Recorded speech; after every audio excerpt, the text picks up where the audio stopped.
নমস্কার বন্ধুরা, কাঁচা আম দিয়ে আজকে প্লাস্টিক চাটনি বানাচ্ছি। প্লাস্টিক চাটনি বানানোর জন্য আমি কিছু আম নিয়ে নিয়েছি। আমগুলো স্লাইস করে কেটে নিচ্ছি। কিভাবে বানাচ্ছি দেখতে থাকুন। আমগুলো কাটা হয়ে গেছে, পাতলা করে স্লাইস করে কেটেছি। পরিষ্কার করে ধুয়ে জলটা ঝারিয়ে নিয়েছি। একটা কড়াই বসিয়ে দিয়েছি, কড়াইয়ের মধ্যে দিয়ে দিচ্ছি চিনি, দিয়ে দিচ্ছি ফাটিয়ে রাখা এলাচ, সামান্য একটু লঙ্কা কুচি। চিনিটা গলে গেছে, দিয়ে দিচ্ছি ধুয়ে রাখা কিশমিশ, কিছুটা কাজু। এবার আমগুলো দিয়ে দিচ্ছি।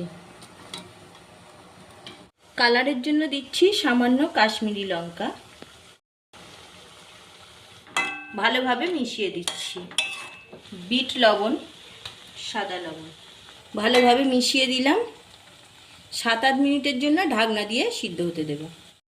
5 মিনিট হয়ে গেছে, আমি ঢাকনাটা খুলছি। দেখুন আমগুলো সিদ্ধ হয়ে গেছে।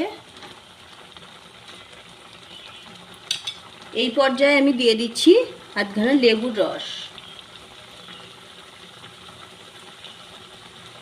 একদম রেডি হয়ে গেছে চাটনি। আমি গ্যাসের ফ্লেমটা অফ করে দিচ্ছি। এটা ঠান্ডা হলে আর একটু বসে যাবে। চাটনিটা রেডি হয়ে গেছে, একটা পাত্রে ঢেলে নিয়েছি। দেখুন কত সুন্দর দেখতে লাগছে। রেসিপিটা যদি ভালো লেগে থাকে লাইক, শেয়ার এবং কমেন্ট করে জানাবেন। চ্যানেলটা সাবস্ক্রাইব করে পাশে থাকবেন। টাটা, আবার দেখা হচ্ছে পরের ভিডিওতে।